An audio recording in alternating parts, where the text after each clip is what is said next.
가쁜 숨을 몰아쉬며 허리 한번 제대로 펴지 못하고 온종일 서울의 후미진 골목길을 누비는 73세 박복래 할머니. 손수레에는 오늘도 어김없이 딱딱한 폐지가 산더미처럼 쌓여 있지만 이걸 팔아 손에 쥐는 돈은 고작 몇천 원 남짓. 당장 내일이라도 수술하지 않으면 목숨이 위태로운 아들 병원비에는 턱없이 부족한 액수다. 내 아들 민수만 살릴 수 있다면 이 늙은 몸뚱어리라도 팔아서. 피눈물을 삼키며 밤늦도록 폐지를 줍던 할머니의 눈앞에 수억 원을 호가하는 최고급 외제 차에서 내린 한 중년 남성이 가슴을 부여잡고 위태롭게 비틀거리고 있었다. 남루한 행색의 할머니가 다가가 자신의 전 재산이자 아들의 마지막 희망이었던 돈 봉투를 망설임 없이 건네며 중얼거렸다. 이거라도. 제발 우리 아들 대신 당신이라도 살아서. 며칠 뒤 해가 채 뜨기도 전 컴컴한 새벽, 복래 할머니의 낡고 초라한 달동네 작은 집 앞으로 번쩍이는 검은색 최고급 세단 여러 대가 소리 없이 미끄러져 들어섰다. 그리고 그 차에서 내린 건 수십 명의 경호원들에게 둘러싸인 대한민국에서 모르는 사람이 없는 초일류 대기업의 회장이었다. 과연 이들에게는 무슨 운명의 장난 같은 일이 있었던 것일까? 서울의 하늘 아래 가장 낮은 땅이라 불리는 낙산 밑자락 달동네. 그곳에서도 가장 후미지고 가파른 비탈길 끝에 금방이라도 쓰러질 듯한 낡은 슬레이트 지붕의 판잣집 한 채가 위태롭게 서 있었다. 73해의 세월을 온몸으로 맞으며 살아온 박복래 할머니의 고단한 삶이 고스란히 배어있는 곳이었다. 남편을 일찍 여의고 홀로 외아들 김민수를 금지옥렵 키워냈지만 그 아들이 40을 간 넘긴 나이에 만성 신부전증이라는 무서운 병마와 싸우게 될 줄이야. 복래 할머니의 하루는 새벽 4시 첫 닭이 울기도 전에 시작되었다.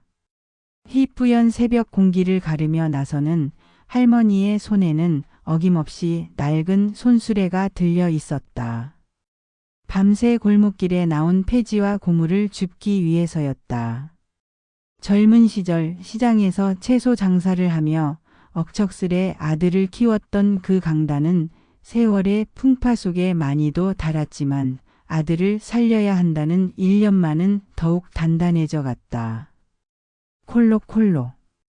새벽에 찬 기운 탓인지 연신 터져 나오는 기침을 틀어막으며 할머니는 어두컴컴한 골목길을 샅샅이 후뒀다. 행여나 돈이 될 만한 것을 놓칠세라. 매서운 눈초리로 쓰레기 더미를 뒤지는 할머니의 굽은 등은 보는 이의 마음을 아리게 했다. 폐지 한 장, 빈병 하나가 아들의 생명과 직결된다는 생각에 할머니는 잠시도 허투루 시간을 보낼 수 없었다. 아들 민수는 한때 번듯한 중소기업의 촉망받는 과장이었다. 능력 있고 성실하며 주변 사람들에게도 평판이 좋았다. 아내를 병으로 먼저 떠나보낸 후 어린 딸 보람이를 혼자 힘으로 키우면서도 홀어머니 복래 씨에게는 덧없이 효심 깊은 아들이었다. 그런 민수에게 청천벽력처럼 신부전증 진단이 내려진 것은 불과 3년 전. 처음에는 약물치료와 엄격한 식이요법으로 버텼지만 병세는 걷잡을 수 없이 악화되어 이제는 일주일에 3번씩 병원을 찾아 몇 시간씩 혈액투석을 받아야만 간신히 생명을 부지하는 신세였다. 어머니. 콜로. 이제 그만하세요. 제 병원비 때문에 어머니까지 쓰러지시겠어요. 그냥 이대로. 병원 침대에 누워 가쁜 숨을 몰아쉬며 말끝을 흐리는 아들을 볼 때마다 복래 할머니의 가슴은 시커멓게 타들어가는 듯했다. 아들의 앙상하게 마른 손, 푸석푸석한 피부, 생기 없이 퀭한 눈동자는 할머니의 심장을 수천 번 난도질하는 것과 같았다. 민수야, 그런 약한 소리 하지 마라. 이 어미가 아직 두 눈 시퍼렇게 뜨고 살아있는데 내 아들을 그냥 보낼 것 같으냐. 하늘이 무너져도 솟아날 구멍이 있다고 했다. 이 어미가 어떻게든 너 살릴 테니 너는 아무 걱정 말고 어서 기운 차릴 생각만 하거라. 알겠느냐?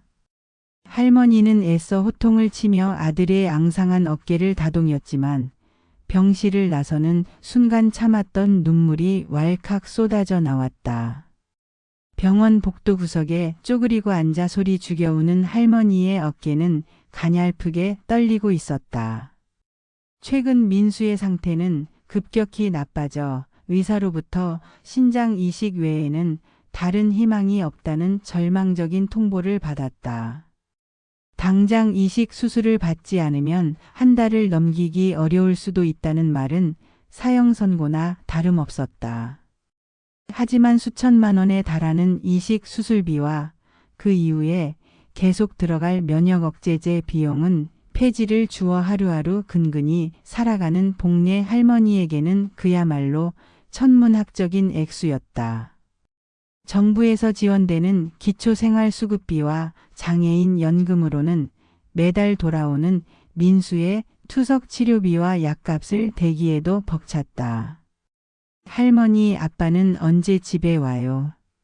보람이가 아빠 보고 싶어서 그림 그렸는데 6살 배기 손녀 보람이는 할머니의 유일한 희망이자 삶의 이유였다.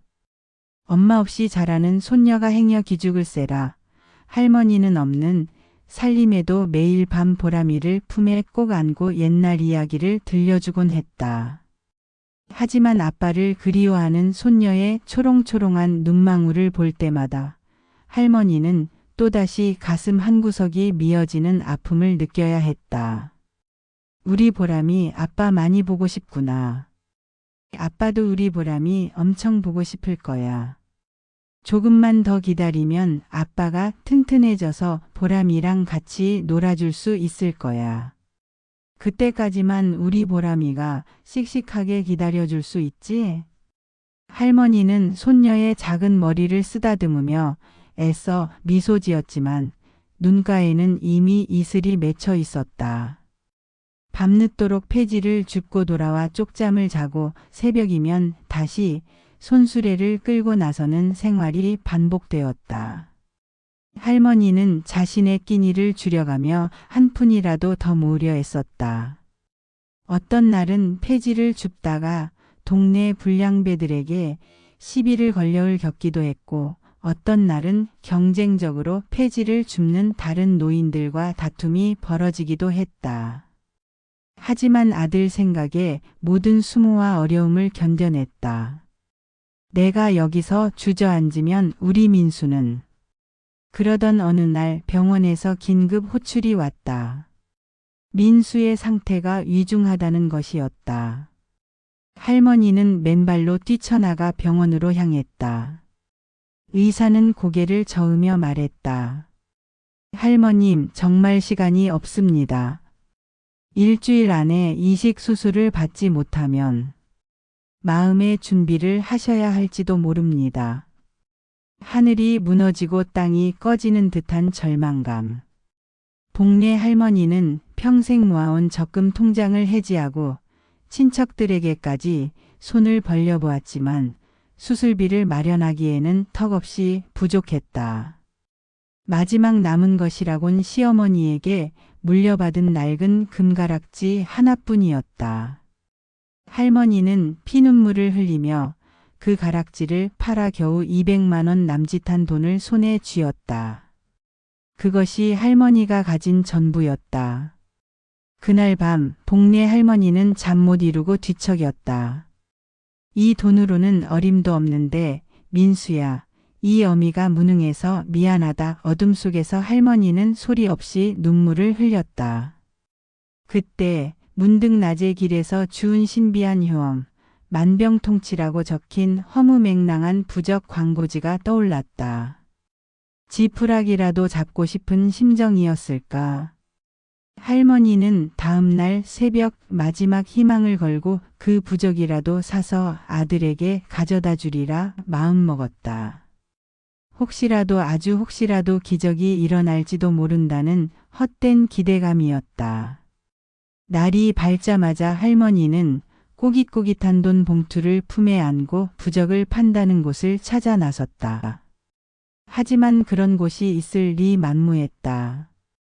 사기를 당한 것임을 깨달은 할머니는 허탈감에 길바닥에 주저앉아 한참을 울었다. 아들의 마지막 희망일지도 모른다고 생각했던 돈. 이제 정말 아무것도 남지 않았다. 세상을 다 잃은 듯한 절망감으로 발길을 돌리던 할머니는 해가 저물도록 정처 없이 거리를 헤맸다. 자정이 가까워질 무렵 할머니는 자신도 모르게 강남의 화려한 유흥가 뒷골목을 지나고 있었다. 평생 와본 적도 없는 낯선 곳이었다. 그때 눈앞에서 믿을 수 없는 광경이 펼쳐졌다. 최고급으로 보이는 검은색 외제 차 한 대가 급정거하더니 운전석에서 내린 남자가 비틀거리며 그대로 바닥에 쓰러지는 것이 아닌가. 남자는 명품 양복을 입고 있었지만 얼굴은 심하게 일그러져 있었고 가슴을 움켜쥔 채 숨을 제대로 쉬지 못하는 듯 했다. 주변에는 아무도 없었다. 복례 할머니는 자신도 모르게 남자에게 달려갔다. 아들 민수가 위급할 때 보이던 모습과 너무나 흡사했기 때문이다. 어르신, 괜찮으십니까? 정신 좀 차려보세요. 할머니가 다급하게 남자를 흔들어 깨웠지만 남자는 희미하게 신음할 뿐 거의 의식이 없어 보였다. 그의 이마는 식은땀으로 흠뻑 젖어 있었고 입술은 파랗게 질려 있었다. 이러다 큰일 나겠다. 직감한 할머니는 품속에 있던 돈 봉투를 꺼냈다. 금가락지를 판 돈과 며칠 전 폐지를 팔아번 돈 몇만 원이 전부인 할머니의 전 재산이었다. 이걸로라도 어서 병원에. 제발. 할머니는 무슨 정신이었는지 그 돈 봉투를 남자의 양복 안주머니에 억지로 쑤셔 넣었다. 내 아들은 이제 가망이 없을지도 몰라. 하지만 이 사람이라도 살아야지. 이 사람도 누군가에겐 소중한 가족일 텐데 순간적인 연민이었는지 아니면 절박함에서 나온 마지막 몸부림이었는지 할머니 자신도 알 수 없었다. 제발 이걸로 꼭 치료받으세요. 우리 아들도 아파요. 이 돈 당신이라도 살아서 제발. 횡설수설하며 울먹이는 할머니의 간절한 목소리가 어두운 골목길에 울려 퍼졌다. 그때 남자가 아주 희미하게 눈을 뜨고 할머니를 바라보는 듯 했다. 그의 눈빛에는 고통과 함께 형언할 수 없는 복잡한 감정이 서려 있는 것 같았다. 바로 그 순간 골목 어귀에서 회장님, 괜찮으십니까? 회장님. 하는 다급한 외침과 함께 검은 양복을 입은 건장한 사내 여러 명이 달려왔다. 그들은 쓰러진 남자를 발견하고 경악하며 재빨리 부축했다. 김비서 빨리 119. 아니 주치의에게 연락해. 박 이사 차량 대기시켜. 한 남자가 다급하게 지시를 내렸다. 순식간에 주변은 아수라장이 되었다. 남자는 경호원들에게 둘러싸여 검은색 세단 뒷좌석으로 옮겨졌고 차는 사이렌 소리도 없이 총알처럼 어둠 속으로 사라졌다. 텅 빈 골목길에 홀로 남겨진 복례 할머니는 그제야 자신이 무슨 엄청난 일을 저질렀는지 깨달았다. 아들의 마지막 희망이었던 돈을 생면부지의 사람에게 줘버리다니. 허탈감과 자책감에 다리에 힘이 풀려 그 자리에 털썩 주저앉았다. 하지만 이상하게도 후회보다는 가슴 한구석이 아련하게 저려왔다. 어쩌면 그것은 체념이었을지도 혹은 마지막 남은 인간에 대한 연민이었을지도 모른다. 그래. 그 사람은 살아야지. 부디 그 돈으로 꼭 목숨을 건지시길. 중얼거리며 할머니는 무거운 발걸음을 옮겨 집으로 돌아왔다. 그날 밤 할머니는 뜬 눈으로 밤을 새우며 아픈 민수의 손을 잡고 하염없이 눈물만 흘렸다. 자신의 무력함과 아들에 대한 미안함, 그리고 알 수 없는 한 가닥의 불안감과 기대감이 뒤섞인 복잡한 밤이었다. 다음 날 그리고 또 그 다음 날. 복례 할머니에게는 지옥과도 같은 시간이었다. 민수의 상태는 조금도 나아지지 않았고 병원에서는 이제 정말 시간이 얼마 남지 않았다는 절망적인 이야기만 되풀이했다. 할머니는 매일 아침 눈을 뜨는 것이 두려웠다. 하지만 손녀 보람이의 해맑은 얼굴을 보면 그리고 가쁜 숨을 몰아쉬면서도 자신을 보며 희미하게 웃어주는 아들 민수의 얼굴을 보면 차마 모든 것을 놓아버릴 수가 없었다. 마지막까지 희망의 끈을 놓지 않고 기도하는 수밖에 없었다. 그러던 사흘째 되던 날 새벽 아직 동도 트지 않은 컴컴한 시간이었다. 복례 할머니는 여느 때처럼 폐지를 주우러 나가려다 말고 마당에서 그대로 얼어붙고 말았다. 자신의 허름하고 작은 판잣집 앞 좁은 골목길이 며칠 전 밤 강남 뒷골목에서 보았던 것과 똑같은 번쩍이는 검은색 최고급 세단들로 가득 차 있었기 때문이다. 그리고 그 차들 주변에는 마치 영화에서나 볼 법한 건장한 체격의 검은 양복 사내들이 살벌한 눈빛으로 사방을 경계하며 서 있었다. 이미 동네 사람들도 몇몇 잠에서 깨어 창문 너머로 이 기이한 광경을 불안한 눈빛으로 훔쳐보며 수군거리고 있었다. 아니, 저 차들은 다 뭐야? 이 꼭대기 달 동네에 웬일이래? 무슨 큰일이라도 난 거 아니여? 조폭들이 싸움이라도 붙었나? 조용히 해. 괜히 잘못 봤다가 무슨 봉변을 당하려고. 두려움과 극도의 긴장감에 휩싸인 복례 할머니가 숨도 제대로 쉬지 못하고 마당 한가운데 우두커니 서 있을 때였다. 여러 대의 세단 중 가장 앞쪽에 위풍당당하게 서 있던 유난히 길고 육중해 보이는 리무진의 뒷문이 소리 없이 스르륵 열리더니 정갈한 양복 차림의 중년 남성이 경호원의 부축을 받으며 천천히 모습을 드러냈다. 그는 바로 사흘 전 밤 할머니가 자신의 전 재산을 건넸던 그 남자였다. 그때와는 비교할 수 없을 만큼 혈색이 좋아 보였고 온화하면서도 카리스마 넘치는 눈빛에서는 범접할 수 없는 위엄이 느껴졌다. 남자는 주위를 둘러보던 경호원들에게 가볍게 손짓으로 제지한 뒤 천천히 복례 할머니에게 다가왔다. 그리고는 할머니의 거칠고 주름진 손을 두 손으로 정중히 감싸 잡으며 예수는 좋게 넘어 보이는 나이에도 불구하고 깊이 허리를 숙여 인사했다. 어머님, 지난밤에는 정말 감사했습니다. 어머님 덕분에 제가 이렇듯 다시 살아 숨 쉴 수 있게 되었습니다. 이 목숨 어머님께서 구해주신 것입니다.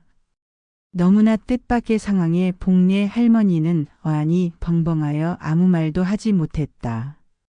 그저 눈만 끔벅이며 남자를 올려다볼 뿐이었다. 이것이 꿈인지 생시인지 분간조차 되지 않았다. 제가 바로 어머님께서 그 위급한 순간에 도와주신 사람입니다. 그리고 이 사람은 저를 수행하는 강태준 실장입니다. 남자가 자신의 옆에 그림자처럼 서 있던 냉철해 보이면서도 예의 바른 젊은 남자를 소개했다. 강태준 실장이라고 자신을 밝힌 젊은 남자는 복례 할머니에게 깍듯하게 90도로 허리를 숙여 인사했다. 아니, 저는 그저 사람이 쓰러져 있기에 괜찮으시다니. 정말 다행입니다, 어르신. 복례 할머니는 겨우 정신을 가다듬고 더듬거리며 말했다. 가슴이 방망이질 치듯 두근거렸고 다리가 후들후들 떨려왔다. 괜찮다마다요. 어머님의 그 따뜻한 마음씨와 용기 있는 행동이 아니었다면 저는 이미 이 세상 사람이 아니었을 겁니다. 남자는 복례 할머니의 손을 더욱 힘주어 잡으며 진심 어린 미소를 지었다. 그의 손은 놀랍도록 크고 따뜻했다. 마치 돌아가신 아버지의 손을 잡은 듯한 묘한 안정감이 느껴졌다. 실은 그날 밤 저는 갑작스러운 급성 심근경색으로 정신을 잃고 쓰러졌던 겁니다. 공교롭게도 마침 수행원들과 잠시 떨어져 혼자 있던 상황이었는데 그때 어머님을 만나지 못했다면 정말 생각만 해도 아찔합니다. 어머님께서 제게 건네주신 그 돈 봉투.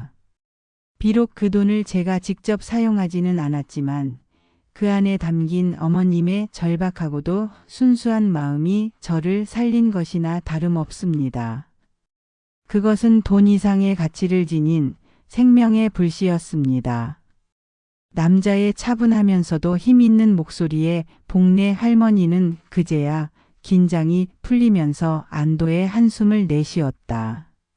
그리고 자신도 모르게 눈시울이 뜨겁게 달아올랐다. 제대로 된 인사도 없이 이렇게 불쑥 찾아뵙게 되어 송구스럽습니다. 제 소개가 너무 늦었습니다. 저는 대한민국 최대의 건설 및 호텔 그룹인 태강그룹의 총수 강만호라고 합니다. 네? 태강그룹 회장님이시라고요? 텔레비전에 자주 나오시는? 복례 할머니는 자신의 귀를 의심하며 되물었다. 태강그룹이라면 대한민국에서 모르는 사람이 없는 세계 서열 5손가락 안에 드는 초일류 대기업이 아니던가. 그런 어마어마한 사람이 왜 이런 누추하기 짝이 없는 달동네 판잣집까지, 그것도 자신을 어머님이라 부르며 이 새벽에 찾아왔단 말인가. 할머니는 마치 꿈속을 헤매는 듯한 기분이었다. 강만호 회장은 할머니의 당혹스럽고 놀란 표정을 충분히 이해한다는 듯 더욱 부드럽고 차분한 목소리로 말을 이었다. 그날 밤 어머님께서 제 양복 주머니에 돈 봉투를 넣어주시며 우리 아들도 아파요. 이 돈 당신이라도 살아서 제발 하고 피눈물처럼 울먹이시던 모습과 그 절절한 말씀이 병상에 누워있는 내내 제 뇌리에서 떠나지 않았습니다. 그리고 이 하늘이 주신 두 번째 목숨, 반드시 이 은혜를 갚아야겠다고 굳게 다짐했습니다. 강 회장은 옆에 시립해 있던 강태준 실장에게 가볍게 눈짓했고 강 실장은 곧바로 정중하게 서류 가방에서 꽤 두툼해 보이는 하얀 봉투 하나를 꺼내 복례 할머니에게 공손히 내밀었다. 어머님, 이것은 저희 회장님께서 어머님께 드리는 작은 성의입니다. 부디 거절하지 마시고 받아주십시오. 봉투의 두께만 보아도 그 안에 든 액수가 적지 않음을 짐작할 수 있었다. 아이고 회장님, 제가 뭘 한 것이 있다고 감히 이런 엄청난 것을. 저는 그저 사람으로서 당연히 해야 할 일을 했을 뿐입니다. 절대로 받을 수 없습니다. 어서 도로 가져가십시오. 복례 할머니는 질겁하며 손사래를 치며 한 사코 봉투를 받지 않으려 했다. 평생 남에게 신세 지는 것을 극도로 꺼려왔던 할머니였다. 하지만 강 회장의 표정은 더없이 진지하고 단호했다. 어머님, 이것은 단순한 금전적 보답이 아닙니다.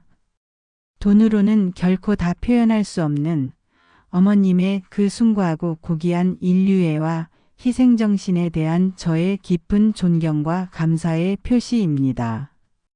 그리고 어머님의 아드님 치료에 조금이나마 실질적인 도움이 되었으면 하는 제 간절한 바람이기도 합니다.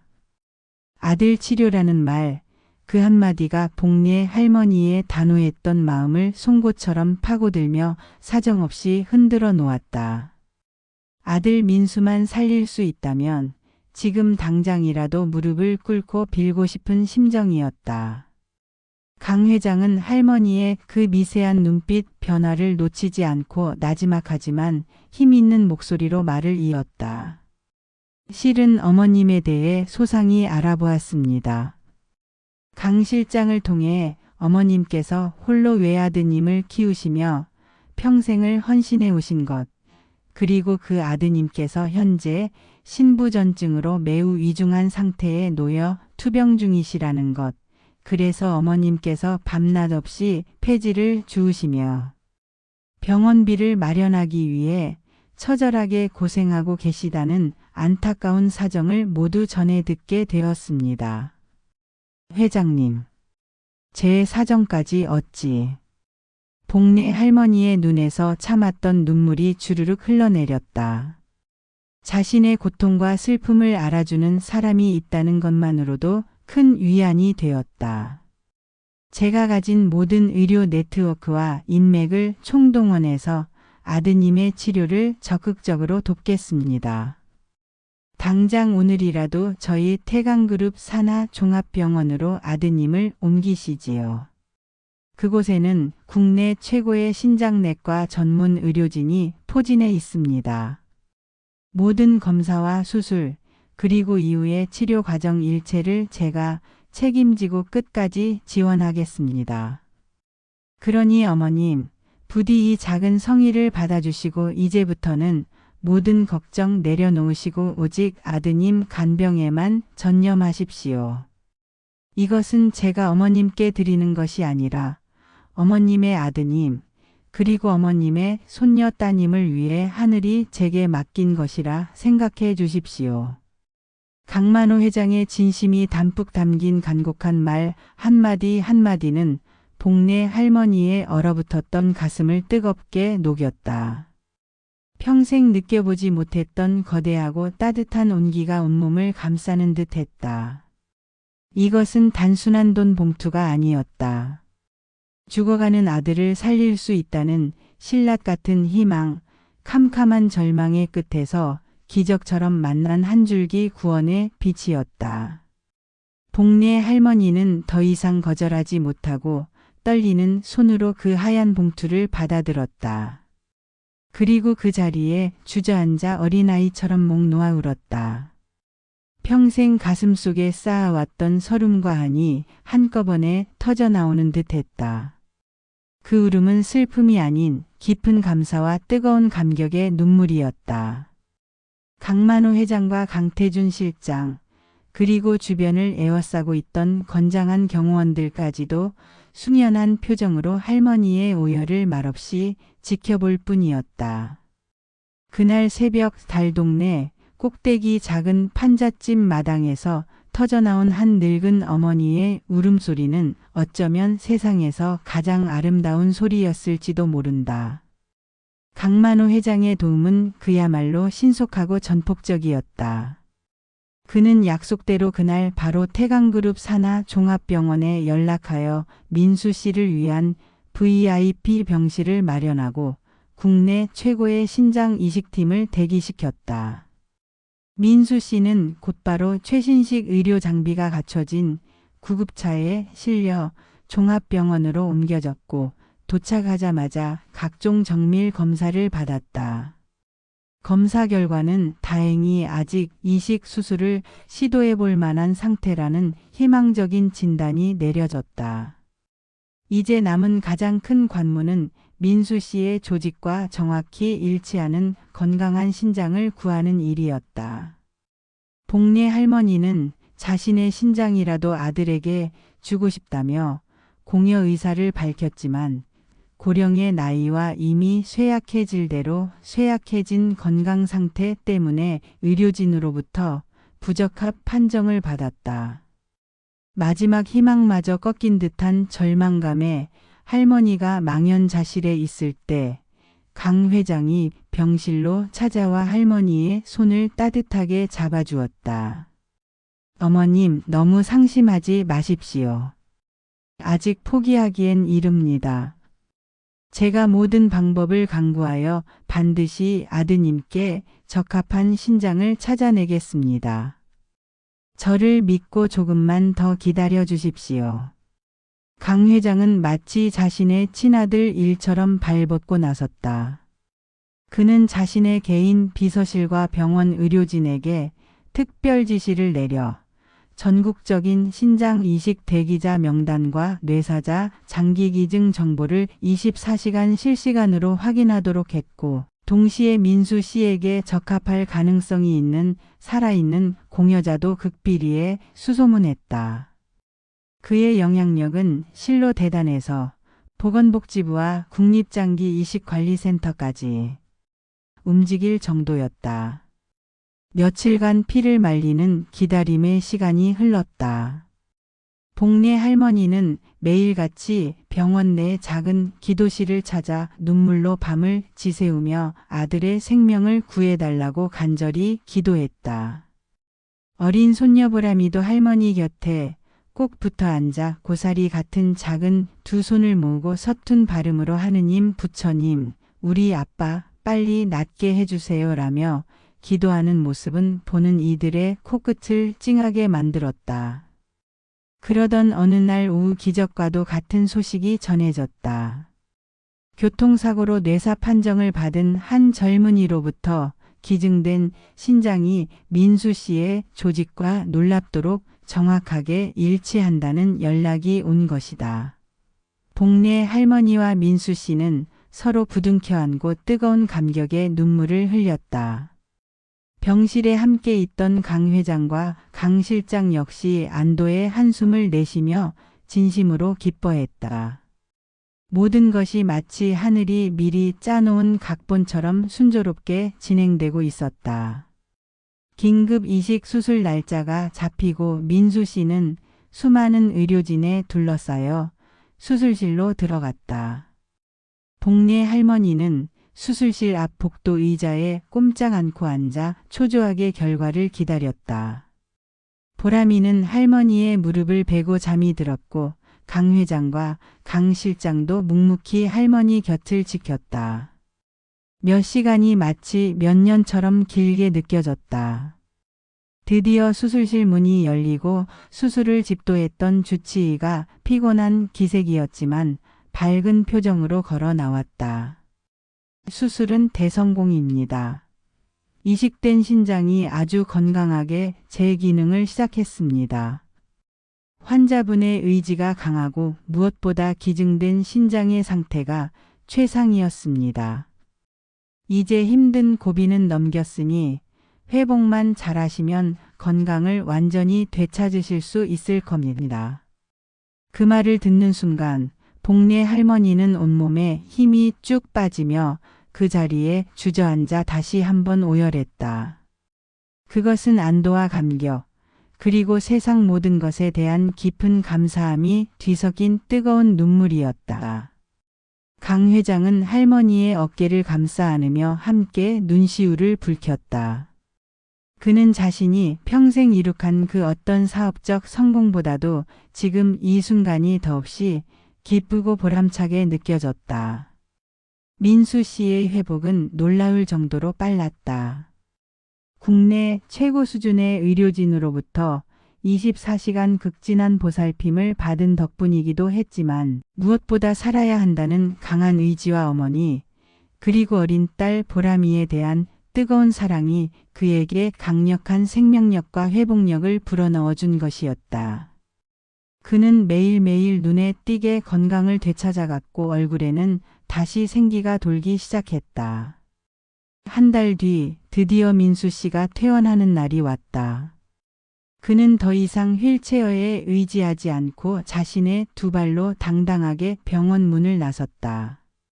복례 할머니와 보람이가 그의 양팔을 감격에 겨워 부축했고 강 회장과 강 실장은 그들의 뒤를 따르며 흐뭇한 미소와 함께 아낌없는 박수를 보냈다. 병원 로비에 있던 다른 환자들과 의료진들도 이 기적 같은 사연의 주인공들에게 따뜻한 격려와 축하를 보냈다.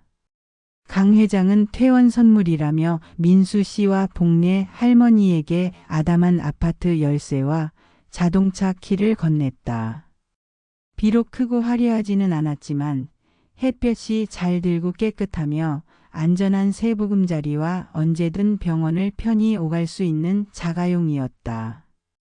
더 이상 비탈길의 허름한 판잣집에서 추위와 더위에 시달리지 않아도 되고 폐지를 줍기 위해 새벽 찬바람을 맞지 않아도 되었다. 회장님, 이 평생 다 갚지 못할 은혜를 저희가 어찌해야 할지 정말 몸 둘 바를 모르겠습니다. 복례 할머니와 민수 씨는 강 회장 앞에서 몇 번이고 큰절을 하며 눈물로 감사를 표했지만 강 회장은 한사코 그들을 일으켜 세우며 손을 내저었다. 어머님, 민수 씨, 제가 두 분께 드린 것은 물질적인 것에 불과합니다. 오히려 제가 어머님께 받은 것이 훨씬 더 크고 값진 것입니다. 어머님 덕분에 저는 돈보다 훨씬 더 소중한 것이 이 세상에 존재한다는 사실을 제 가슴 깊이 깨달았습니다. 그것은 바로 조건 없는 순수한 인간의 그리고 자식을 향한 숭고한 어머니의 사랑입니다. 강 회장은 그날 밤 복례 할머니가 자신의 양복 주머니에 쑤셔 넣어 주었던 그 꼬깃꼬깃하고 때 묻은 돈 봉투를 아직도 자신의 서재의 가장 깊숙한 금고 안에 소중히 간직하고 있다고 했다. 사업을 하다가 힘들고 지쳐 모든 것을 포기하고 싶어질 때마다 혹은 인간에 대한 불신과 환멸을 느낄 때마다 그 돈 봉투를 꺼내보며 초심을 잃지 않으려 애쓴다고도 했다. 그는 복례 할머니에게서 아주 오래전 가난과 역경 속에서도 오직 자식들만을 위해 모든 것을 희생하며 헌신했던 자신의 돌아가신 어머니 모습을 보았다고 했다. 그 따뜻하고 강인했던 모정이 그에게는 세상 그 어떤 값비싼 보약보다도 그 어떤 화려한 성공보다도 더 큰 위로와 삶의 원동력이 되었던 것이다. 새 집으로 이사한 복례 할머니 가족에게는 그동안 잃어버렸던 웃음꽃이 다시 활짝 피어나기 시작했다. 민수 씨는 꾸준한 치료와 관리로 빠르게 건강을 회복한 뒤 강 회장의 배려로 태강그룹의 사회공헌팀에 특별 채용되어 새로운 인생을 시작했다. 과거 직장에서도 유능함을 인정받았던 그는 새로운 환경에서도 특유의 성실함과 따뜻한 마음으로 금세 회사 동료들에게 신뢰받고 인정받는 핵심 인재로 자리매김했다. 복례 할머니는 더 이상 새벽부터 밤늦게까지 폐지를 줍지 않아도 되었다. 대신 사랑하는 손녀 보람이의 손을 잡고 동네 공원을 산책하고 맛있는 간식을 만들어주며 소소하지만 확실한 행복을 만끽했다. 저녁이면 아들 민수 씨가 정성껏 차려주는 따뜻한 집밥을 먹으며 그동안 꿈도 꾸지 못했던 평화롭고 안정된 노년을 보내게 되었다. 보람이는 할머니와 아빠의 사랑을 듬뿍 받으며 더욱 밝고 건강하게 자라 예쁜 그림을 그리는 것을 좋아하는 꼬마 화가로 동네에서 소문이 자자했다. 시간은 빠르게 흘러 몇 년이 지났다. 민수 씨는 태강그룹 사회공헌팀에서 뛰어난 업무 능력을 발휘하여 여러 중요한 사회공헌 프로젝트를 성공적으로 이끌었고 그 공로를 인정받아 팀장으로 승진했다. 그는 자신과 어머니가 받았던 과분한 사랑과 도움을 이제는 더 어려운 이웃들에게 나누어 주는 일에 큰 보람을 느끼며 헌신적으로 일했다. 보람이는 어느덧 예쁜 초등학생이 되어 학교에서도 인기가 많았고 특히 미술 시간에 뛰어난 재능을 보여 각종 그림 그리기 대회에서 상을 휩쓸었다.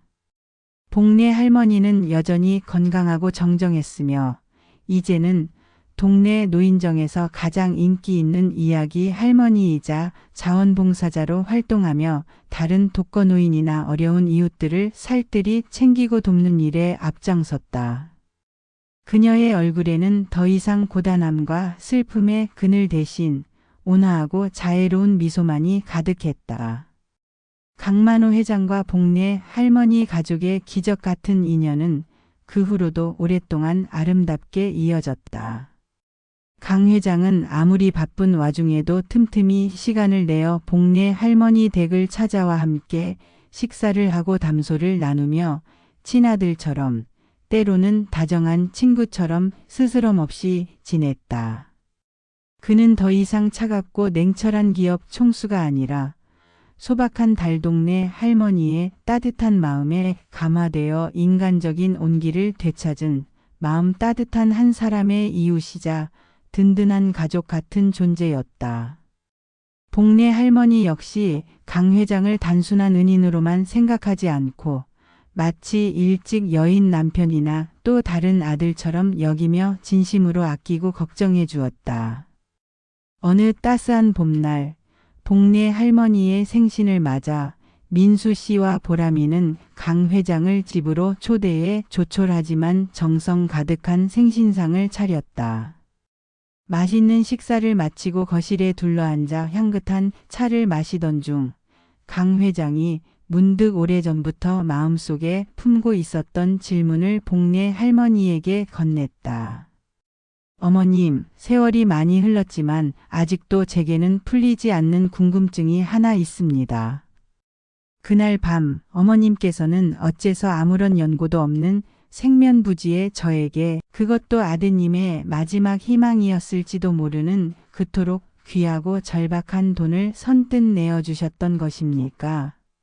혹시라도 제가 그 돈을 받고 도망이라도 쳤다면 어쩌시려고 그러셨습니까?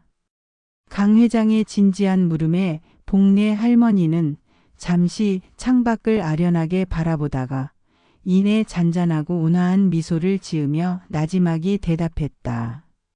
회장님, 그때는 저도 정말 제정신이 아니었던 것 같습니다.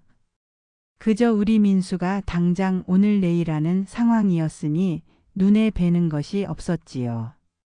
그런데 길에 쓰러져 신음하는 회장님을 보는 순간 꼭 우리 아들 민수가 저렇게 누워있는 것만 같았습니다. 자식이 아프면 부모는 이성을 잃고 지푸라기라도 잡고 싶은 심정이 되거든요. 회장님도 분명 누군가의 귀한 아들이고 또 누군가의 소중한 아버지일 거라는 생각이 문득 들었습니다. 내 아들을 살리고 싶은 그 간절한 마음만큼 다른 사람의 생명도 똑같이 소중하다는 것을 아마도 그때 그 절박한 순간에 본능적으로 깨달았던 것 같습니다. 그래서 저도 모르게 그만. 할머니의 꾸밈없고 진솔한 대답에 강 회장은 깊은 감동과 존경심을 받은 듯 한동안 아무 말도 잇지 못하고 할머니의 얼굴만 물끄러미 바라보았다. 그의 눈가에는 어느새 촉촉한 이슬이 맺혀 있었다. 강 회장은 천천히 자리에서 일어나 복내 할머니 앞에 다가가 처음 만났던 그 새벽처럼 다시 한번 깊이 허리를 숙여 큰 절을 올렸다. 어머님, 오늘 또다시 어머님께 크나큰 가르침을 받았습니다. 어머님은 제 생명의 은인이실 뿐만 아니라 제 남은 인생의 방향을 밝혀주시는 등대와 같은 분이십니다.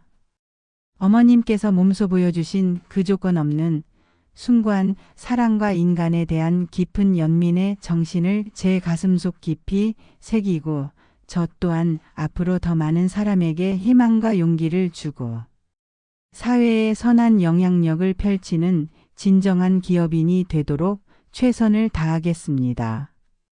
진심으로 존경하고 감사합니다, 어머님. 그날 이후 태강그룹은 이전보다 훨씬 더 적극적이고 진정성 있게 사회공헌 활동에 참여하기 시작했다. 강만호 회장의 지시로 그룹 내에 대규모의 태강 희망 나눔 재단이 설립되었고, 경제적으로 어려운 환경에 처한 중증 환자들을 위한 의료비 지원 사업, 소외계층 청소년들을 위한 장학 사업, 그리고 환경보호 및 문화예술 지원 사업 등이 대대적으로 확대되었다. 강만호 회장은 동네 할머니에게서 배운 사람을 향한 따뜻한 마음과 진정한 나눔의 가치를 기업 경영 철학의 가장 중요한 핵심 가치로 삼았고, 그의 이러한 변화는 재계 전반에 신선한 충격과 함께 긍정적인 반향을 불러일으켰다. 서울 달동네 후미진 골목길, 폐지 줍던 한 가난한 할머니가 건넨 꼬깃꼬깃한 돈 봉투 하나. 그 작디작은 선행은 한 사람의 소중한 생명을 살렸을 뿐만 아니라 차갑게 얼어붙었던 한 대기업 총수의 마음을 녹이고, 나아가 더 많은 사람에게 희망과 사랑을 전파하는 아름답고 거룩한 씨앗이 되었다.